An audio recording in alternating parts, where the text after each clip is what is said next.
సూర్యుడి ఎలుగు తప్ప ఇంకేది మాకు తెల్వది, ఏముంది నీలో గొప్ప నీకెళ్ళి మనసుంగినాది. కిలకిల్ల తుక్కు కిలకిల్ల తుక్కు అంటూ మాకు నీ నోట రావాలా, గలగల్ల హైలెస్స గలగల్ల హైలెస్స అంటూ నా గుండె సవ్వడు నువ్వే పలకాలా.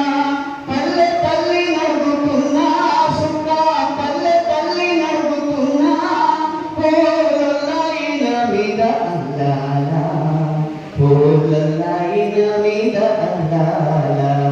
రారి రోరేలా రారి రోరేలా రారి రోరేలా రారి రోరేలా రారి రోరేలా రారి రోరేలా రారి రోరేలా రారి రోరేలా రారి రోరేలా రారి రోరేలా రారి రోరేలా రారి రోరేలా.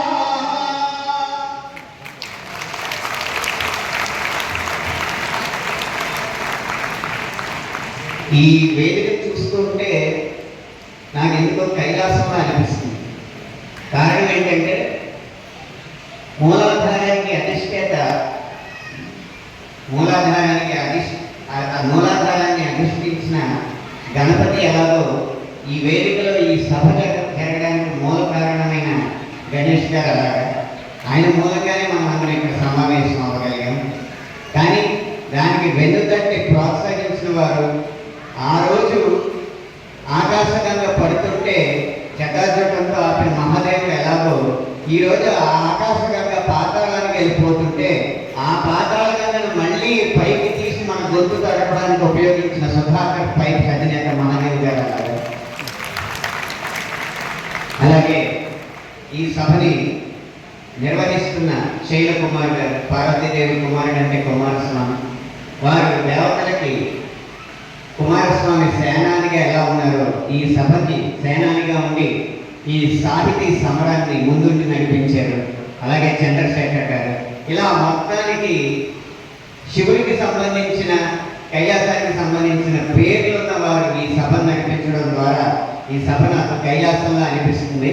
కాబట్టి ఆ స్ఫూర్తితో ఒక పాటతో నా ప్రసంగం అయిన తర్వాత ఒక మంచి పాటతో మీకు మంచి వీరుల మీద చేస్తానని ఇప్పుడే మాటిస్తున్నాను. అంతకంటే ముందు ఇక్కడ నాకు పెద్దిరెడ్డి గణేష్ గారి గురించి శైలకుమార్ గారు చెప్తుంటే వారు సాధించిన విజయాలు, వారి రచన వ్యాసంగం, వృత్తిపరంగా బ్యాంకింగ్ రంగంలో వారి ప్రగతి, అలాగే సమాజాన్ని అర్థం చేసుకోవడం, సహృదయంతో అందరినీ సాదరంగా ఆహ్వానించడం, మర్యాద చేయడం, సూర్యాపేటకి ఎంతోమంది లబ్ధ ప్రతిష్టలను తీసుకురావడం, ఇవన్నీ ఒక ఎత్తైతే వారు చెప్పిన ఒక్క మాట మాత్రం నా జీవితానికి సంబంధించింది అనిపించింది, నా మనసుని కదిలించింది. అదేంటంటే పాఠశాల స్థాయిలో, కళాశాల స్థాయిలో అద్భుతమైన కవిత్వాన్ని, అద్భుతమైన గేయాల్ని, అద్భుతమైన రచనల్ని చేసిన ఆయన తరువాత కుటుంబ పోషణ లేదా కుటుంబ బాధ్యతల పరంగా కాస్త విరామం ఇచ్చి మళ్ళీ కొన్ని సంవత్సరాల తర్వాత వ్యాసంగాన్ని ప్రారంభించారని చెప్పారు. అక్కడే మన తెలుగు రాష్ట్రాల్లో ఉన్న కళాకారులకి వచ్చే ఇబ్బంది నన్ను కదిలించింది. ఎందుకంటే ఆ ఇబ్బంది నేను కూడా ఎదుర్కొన్న వాడిని. నేను ఇంజనీరింగ్ చదువుతున్న సమయంలో పాటల రచయితను అవుతానంటే బంధువర్గం కానీ, సమాజం కానీ, అధ్యాపక బృందం కానీ, విద్యార్థి స్నేహితులు కానీ, సొంత కుటుంబ సభ్యులు కానీ ఎవరు కూడా హర్షించలేదు, ఎవరు కూడా ఒప్పుకోలేదు, ఎవరు కూడా వెన్నుతట్టి ప్రోత్సహించలేదు. చదువు అయిన తర్వాతే, ఒక డిగ్రీ వచ్చిన తర్వాతే నువ్వు దీనిలోకి వెళ్ళాలి, ఇది నీ రెండవ ప్రాధాన్యతగా తీసుకోవాలని ప్రబోధించిన వాడే. మన తెలుగు రాష్ట్రాల్లోనే ముఖ్యంగా ఈ జాడ్యానికి కూడా కారణం 30 సంవత్సరాల క్రితం ఈ తెలుగు రాష్ట్రాల్లో వేడుకున్న ఒక విష సంస్కృతి, అదే రెసిడెన్షియల్ కళాశాల విధానం. ఎంసెట్లో ర్యాంక్ కొట్టిన వాడే మనిషి ఇంజనీర్ అయిన వాడే గొప్పవాడు, డాక్టర్ అయిన వాడే గౌరవించడానికి అర్హుడు, ఏ మేనేజ్మెంట్లోనో ఉన్నవాడో ఏదో సివిల్ సర్వీసులు కొట్టేవాడే వాడే ఈ సమాజంలో గౌరవాలు అందుకోవడానికి ఉపయోగపడతాడు. కానీ ఏదో అదృష్టం కలిసి వచ్చి కళారంగంలో విజయవంతం అవ్వాలి తప్పితే యుక్త వయసు నుంచి కళారంగాన్ని ఎంచుకోవడానికి ఎవరికి అనుమతి ఉండదు, ఎవరికి స్వేచ్ఛ ఉండదు, ఎవరికి సహకారం ఉండదు, ఎవరికి ప్రోత్సాహం ఉండదు, ఎవరికి ప్రోత్సాహం ఉండదు. వాళ్ళంతటా వాళ్ళు ఎదగవలసిందే. ఎదిగిన తర్వాత మాత్రం చప్పట్లు కొడతాం, దండలేస్తాం, దండాలు పెడతాం.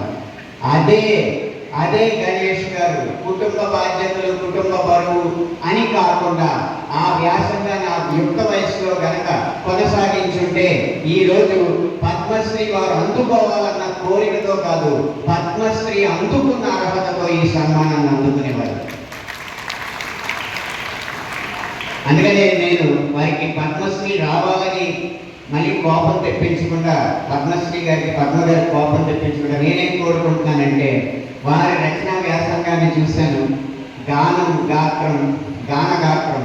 ఎవరైనా గాయకులు రచయితలు రాసిన పాటని, రచయితలు రాసిన పదాలని ప్రజలకు వినిపించి వాళ్ళ గాత్రాన్ని అంకితం చేస్తారు. ఆ గాత్రానికే గాన గాత్రం ద్వారా ఎస్పి బాలసుబ్రహ్మణ్యం గారికి అంకితం చేస్తూ అద్భుతమైన సంకలనాన్ని గణేష్ గారు రచించడం జరిగింది. అయితే గణేష్ గారి రచన ఎంత గొప్పది అనడానికి మాత్రం వారు రాసిన ఒక కవిత నేను చదివి వినిపిస్తాను. అది ఎందుకు గొప్పతో కూడా వివరిస్తాను. తొలి సంఖ్యలో శిఖర వేదిక పైన తెలివెలుగుల కనక వీణ కచేరీలో వెల్లువయ్యే చైతన్య రాగాలాపనకు చిత్రంగా చిత్తరువైన ప్రకృతి, బంగారు కిరణాలు సోకిన హిమగిరులు తామే హిరణ్యమయములై కనకధార కనువిందు చేసే, జాలుగారు సెలయేరు జలతరంగపు సవ్వడిలో గాలి వేయు ఈలలన్నీ వాయులీనమై కలిసిపోయే, తరలి వచ్చు దినకరుని చూసి తలయూచు కరువులు తన వంతుగా సహకరించి తంబుర శృతిలా సంగమించే, ఇరుకట్లు ఒరుస్తూ సాగిపోతూ మృదువుగా తీరాలను చరుస్తూ తగు రీతిగా స్పందించు ఏరు మృదంగ వాద్యమై మురిసే, సుందర విశ్వ వేదికపై సత్యముగా కనిపించు శుభకరమైన ఈ దృశ్యము శివమై తత్వ ఆవిష్కరణగా తోచే. ఈ కవిత్వం వింటే, ఈ కవిత్వమే కనుక కవనంగా మారితే, పాటగా మారితే ఏమొస్తుందా అని ఆలోచిస్తే ఒకే ఒక్క పాట దక్కింది. అదే ప్రాపిశవేనియ పైన దినకరమయూఖ తంత్రుల పైన జాగృత విహంగ సతులి వినీల గగనపు వేదిక పైన పలికిన చిలకల కిలకిల పలుకులు జగతికి శ్రీకారము కాగా, విశ్వకార్యమునకిది భాష్యముగా విరించినై విరచించి తిని ఈ కవను, విపంచినై వినిపించి తిని ఈ గీతం. సీతారామ శాస్త్రి గారు రాసిన అద్భుతమైన పద విన్యాసం ఇది. అదే సారాంశం ఈ కవిత్వంలో కూడా ఉంది. కేవలం తెల్లవారుతుందంటే ఒక రోజు మొదలవుతుందని కాకుండా విశ్వ కార్యానికి ఇది వేదిక అని తలంచి అలాంటి సమాంతరపు ఆలోచన ఈ కవిత్వంలో ఉంది. ఈ స్థాయి కవిత్వం రాయగలిగే వారి సంకలనాలన్నిటికీ కలిసి ఏదో ఒక సంకలనాన్ని ఖచ్చితంగా జ్ఞానపీఠ అవార్డు రావాలని మాత్రం నేను మనస్ఫూర్తిగా కోరుకుంటున్నాను. ఇప్పుడు పద్మశ్రీ గారికి ఏమాత్రం అభ్యంతరం లేదని నేను భావిస్తున్నాను. జ్ఞానపీఠ అనేది స్త్రీలింగం కాదు కాబట్టి పద్మశ్రీ గారికి అనుమానం అక్కర్లేదు, భయం అక్కర్లేదు పద్మ గారికి.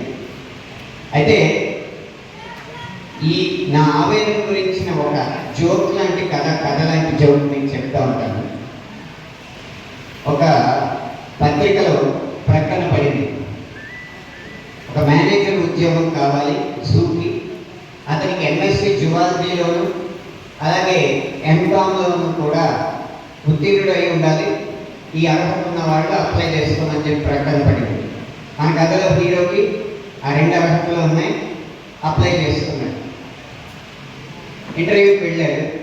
నెహ్రూ జూలాజికల్ పార్క్ ఆఫీస్లో ఇంటర్వ్యూ జరుగుతుంది. ఇంటర్వ్యూకి కొద్ది నిమిషాలకే వారికి ఏం అర్థమైందంటే ఎవరో పెద్ద మనిషి, పెద్ద వ్యాపారవేత్త మహాదేవ్ గారంట, ఆయన సిఫార్సుతో ఇప్పటికే ఆ ఉద్యోగం ఒకరికి ఇచ్చేశారు, ఇంటర్వ్యూ నామమాత్రంగానే చేస్తున్నారు అని చెప్పి అతనికి అర్థమైపోయింది. కానీ అతనికి ఇంట్లో చాలా సమస్యలు ఉన్నాయి, ఖచ్చితంగా ఆ ఉద్యోగాన్ని తెచ్చుకోవాలి అని చెప్పి ఆ జూ డైరెక్టర్ దగ్గరికి వెళ్ళి, అయ్యా ఈ ఉద్యోగం రాపోయినా పర్లేదు, ఇంతకి సగం జీతమైనా పర్లేదు, నాకు చాలా సమస్యలు ఉన్నాయి, మా చెల్లెలకి కడుపులో అల్సరు, మా తమ్ముడికి కావాలి పల్సరు, మా తాతకేమో క్యాన్సర్, ఇవన్నిటికీ నాదే ఆన్సర్, అందుకు మీరు ఉద్యోగం ఏదో విధంగా ఇప్పించండి, సగం జీతమైనా పర్లేదు అని ప్రాధాయపడతారు. జూ డైరెక్టర్ పక్కన తీసుకెళ్ళి, దీనికి రెట్టింపు జీతం ఇచ్చే ఉద్యోగం నా దగ్గర ఉంది, నువ్వు కనుక వైట్ పేపర్ మీద సంతకం పెడితే బాండ్ పేపర్ మీద, వైట్ బాండ్ పేపర్ మీద సంతకం పెడితే ఈ ఉద్యోగం ఇస్తావు. ఎప్పుడైతే అందులో ఉన్న కండిషన్స్ని నువ్వు తప్పేవో అప్పుడు నీ ఉద్యోగం, నీ ప్రాణం 2 పోతాయంట. సరే అత్యవసరం కాబట్టి ఉద్యోగం అలాగే సంతకం పెడతాడు. అప్పుడు బాండ్లో ఏం రాసి ఉంటుందో చెప్తారనమాట. ఏం లేదు, మా జూలో ఈ 4-5 వారాల క్రితం చింపాంజీ చనిపోయింది, ఆ చింపాంజీ ఉన్నంతసేపు పిల్లలు బాగా వచ్చేవారు, దాని విన్యాసాలు చూస్తూ ఉండేవారు, జూకి బాగా కలెక్షన్ వచ్చేది. ఇప్పుడు జూ కలెక్షన్ పడిపోయింది, ఇప్పటికిప్పుడు చింపాంజీని అడవిలో వెతికి పట్టుకోవాలంటే చాలా కష్టం, మనుషులు చింపాంజీల నుంచే వచ్చారని ఆ డార్విన్ ఎవరో చెప్పాడు, కాబట్టి నీకు అచ్చం చింపాంజీలా వేషం వేస్తాం, చింపాంజీ ఎలా చిందులేస్తుందో అలాగే నీకు తర్ఫీదు ఇస్తాం, కొన్నాళ్ళ తర్వాత ఆ బోన్లో ప్రవేశపెడతాం, నువ్వు అందరినీ చింపాంజీలాగా నమ్మించి జూకి జనాన్ని తీసుకురాగలగాలి, నీ వల్ల కలెక్షన్లు పెరగాలి, అప్పుడు నీకు ఇప్పుడు ఉద్యోగంలో జీతం కంటే 2 జీతం ఉంటుంది. ఎప్పుడైతే నువ్వు చింపాంజీ కాదు మనిషివి అని తెలిసిపోయిందో ఆ రోజు నీ ఉద్యోగం, ప్రాణం 2 పోతాయి. ఇది ఆ బాండ్ సారాంశం. సరే అంటాడు. ఓ 2 నెలలు తర్ఫీదు తీసుకుంటాడు. 2 నెలల తర్వాత చింపాంజీ ఉన్న బోన్లోకి వెళ్తాడు. అప్పుడే ఎవరో ఇద్దరు చూసి మళ్ళీ చింపాంజీ వచ్చిందని చెప్పి వాళ్ళ మిత్రులకు ఫోన్ చేసి చెప్తారు. ఒక 10 మంది పిల్లలు పోగొట్టారు. మనవాళ్ళు చింపాంజీలాగే బుర్ర పోగుకుంటా, వీపు పోగుకుంటా వాళ్ళని అలరిస్తూ ఉంటాడు. ఇంకో వారం వచ్చేటప్పటికి ఈ వార్త పాకి జనాలు ఎక్కువ వస్తూ ఉంటారు, కలెక్షన్లు మొదలవుతాయి. ఆ ఉత్సాహంతో చింపాంజీలాగా చిందులేయడం మొదలు పెడతాడు. అది చూసి తర్వాత వారం జనం కిక్కిరిసిపోయి ఉంటారు. ఇంకా ఉత్సాహం వేసి కొమ్మలకు వేలాడి పల్టీలు వేయడం ప్రారంభిస్తాడు. ఆ తర్వాత వాడు ఇసుకేస్తే రావనంత జనం, ఆ జనాన్ని చూసి ఒక్క కొమ్మ మీద నుంచి ఒక్క కొమ్మ మీదకి, ఒక్క కొమ్మ నుంచి ఒక్క కొమ్మ మీదకి దూకడం ప్రారంభిస్తాడు. ఆ తర్వాత వాడు అసలు ఊపిరి కూడా ఆడినంత జనం, ఇంకా ఉత్సాహం వచ్చేసి తను నిజంగా మనిషి అన్న విషయం మర్చిపోయి చింపాంజీలాగే ప్రవర్తిస్తూ ఒక చెట్టు నుంచి ఇంకో చెట్టు మీద, ఒక చెట్టు నుంచి ఇంకో చెట్టు మీదకి ఉరుకుతూ ఆ ఉత్సాహంలో ఆ ఊపిలో ఒక్క ఉరుకు ఉరికేటప్పటికి పక్కన ఉన్న సింహం బోన్లో పడిపోతాడు. కరెక్ట్గా మధ్యాహ్నం 1 గంట, సింహం మంచి ఆకలి మీద ఉంది. అప్పుడే చింపాంజీ వచ్చి కింద పడింది. ఇంకా సింహానికి ఆగట్లేదు, పైకి లేచింది. మనవాడి గుండెల్లో భయం మొదలైంది. సింహం ఒక్కొక్కడుగు ముందుకేస్తుంది. మనవాడికి గుండె గుబేలు అంటుంది. ఎలా ఇప్పుడు రక్షించమని ఎవరినైనా అడిగితే నేను చింపాంజీని కాదన్న విషయం తెలిసిపోద్ది, నా ఉద్యోగం పోద్ది. అడగకపోతే ఈ సింహం వచ్చి నన్ను తినేస్తుంది, అప్పుడు నా ప్రాణం పోద్ది. బతికుంటే బలుసాకులు దీన్ని బతకచ్చు. అదిగో సింహం వేగంగా నా మీదకి వచ్చేస్తుంది. ఏదో విధంగా నేను అడగాలని హెల్ప్ అని అరవపోతాడు. హెచ్చన్న అచ్చు అతని నోట్లోంచి బయటకు వచ్చేలోపే సింహం పంజాతో గట్టిగా అతని నోటి మీద కొట్టి, ఇదిగో గట్టిగా మాట్లాడుతూ నీ ఉద్యోగం నా ఉద్యోగం కూడా పోతాడు.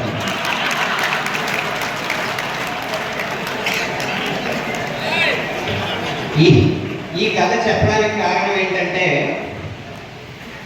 ఆ జూలో ఉన్న నిజమైన జంతువులే వాటి వల్ల నిజమైన సంతోషం వస్తుందనుకుని నమ్మి వాళ్ళ పిల్లల్ని ఆదరాబాదరాగా జూలుకి తీసుకొచ్చే తల్లిదండ్రులకి కేవలం ఎంపీసీ బైపీసీ తీసుకుంటేనో, సివిల్స్లో పాస్ అయితేనో, మేనేజ్మెంట్ డిగ్రీ ఉంటేనో జీతాలు బాగుంటాయని నమ్మే తల్లిదండ్రులకి ఏమాత్రం తేడా లేదని చెప్పడానికి ఈ కథ చెప్పారు.